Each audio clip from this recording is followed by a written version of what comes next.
You are watching the Los Angeles Lakers Report by Chat Sports. I'm your host, Marshall Green. The Lakers win Game 1 of the first round of the Western Conference playoffs against the Memphis Grizzlies. And all over Lakers Twitter, Lakers YouTube, and even Lakers Facebook, the Laker Nation is proud and happy about this win. But there are a whole bunch of overreactions that are going around. So in today's video, I'm going to react to the overreactions from the pulse of the Lakers fan base in today's show. We'll talk about Rui Hachimura. We'll talk about Ja Morant and his injury and everything that transpired in Game 1. But first, sub for Lakers dubs. Look, we picked up a good amount of subs before Sunday's game. And I'm not saying it's the reason the Lakers won Game 1, but I'm not saying it. Sub for Lakers dubs. Help us get to 50,000 subscribers. The head of YouTube analytics told me if we get to 50,000 subs, the Lakers are going to win the series. My mom does hold that position, so maybe it might have been a little bit of a joke. But hey, can't be scared out here. Hit that sub button. Let's get to 50,000 subs.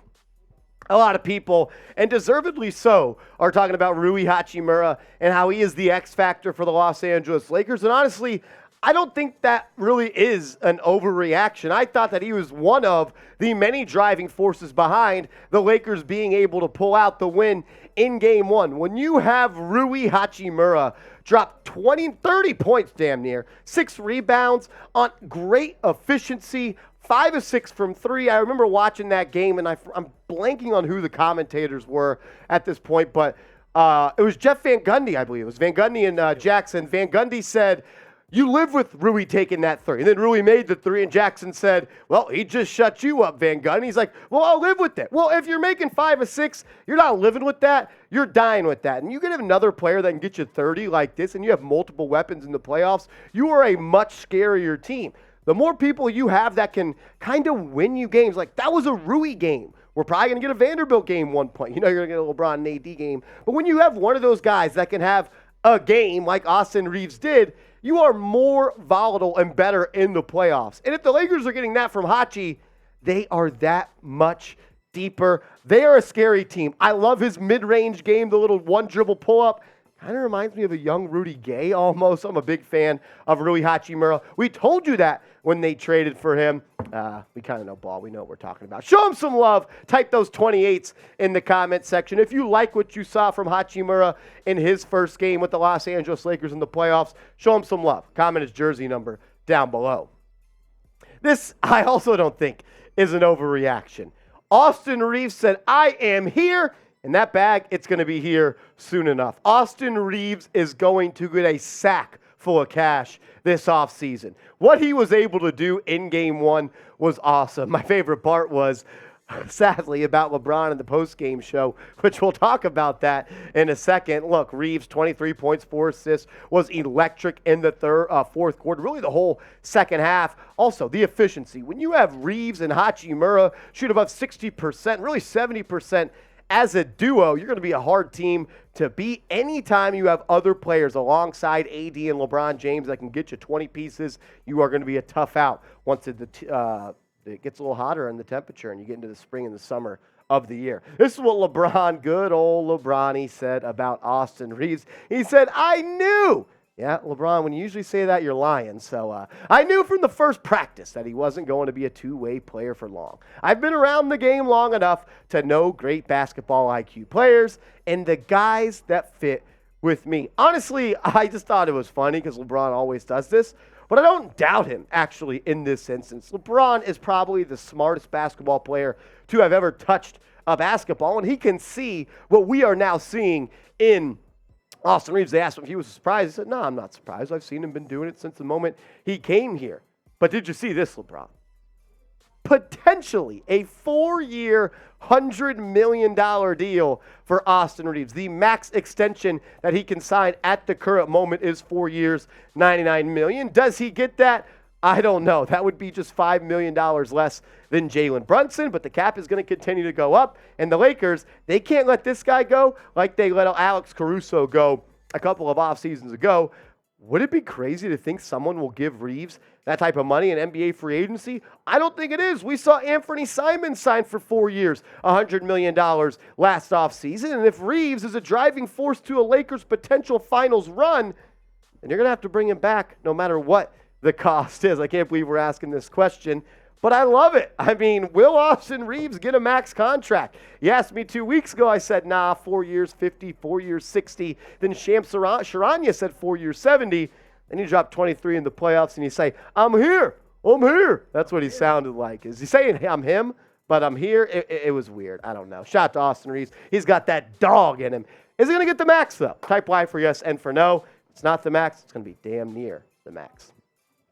This one, I will say I have been wrong so far on. I thought Malik Beasley was going to be one of the moves we looked back on at the NBA trade deadline and be like, that is one that affected winning more than a lot of moves out there.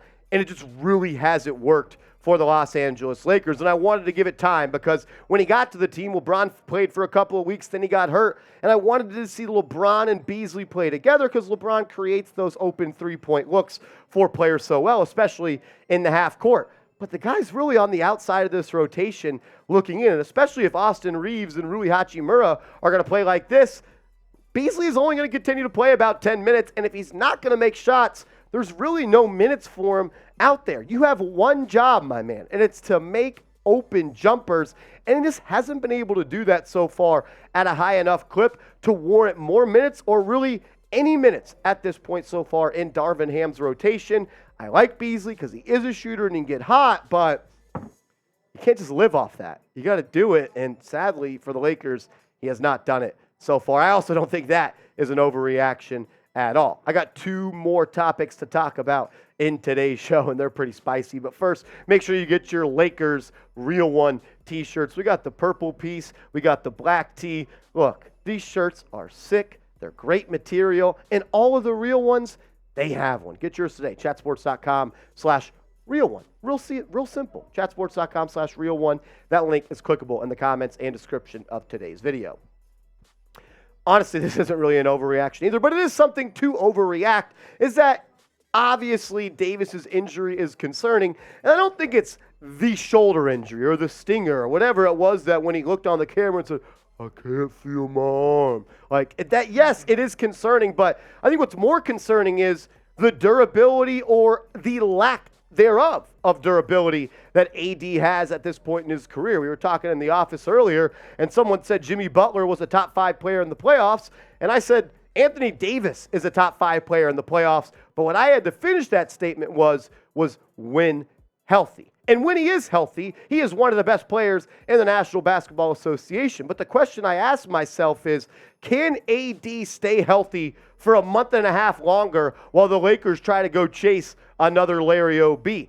He is sadly never healthy, and it is worrisome. Particularly the shoulder injury is not worrisome, but can he stay healthy? Can he find a way to be fresh? Can he find a way to be durable and not have another injury? Honestly, it was kind of crazy when I saw him crashing in for that rebound. I was like, that was a lot of effort. And when you have to say that for a player because he's nursing injuries and always trying not to put himself in those sticky situations, it sucks. I wish injuries were turned off. I always turn them off when I play 2K.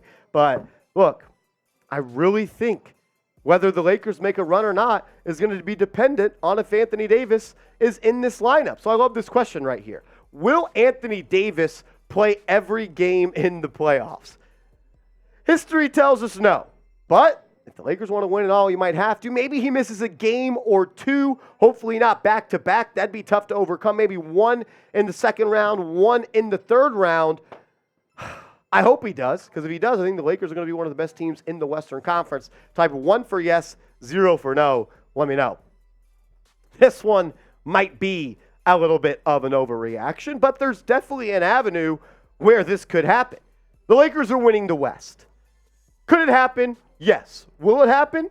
Look, when you got LeBron James and you got Anthony Davis on your side, you can beat anybody in the world. And I love this stat. LeBron James has lost 1 series after winning game 1 in the NBA playoffs.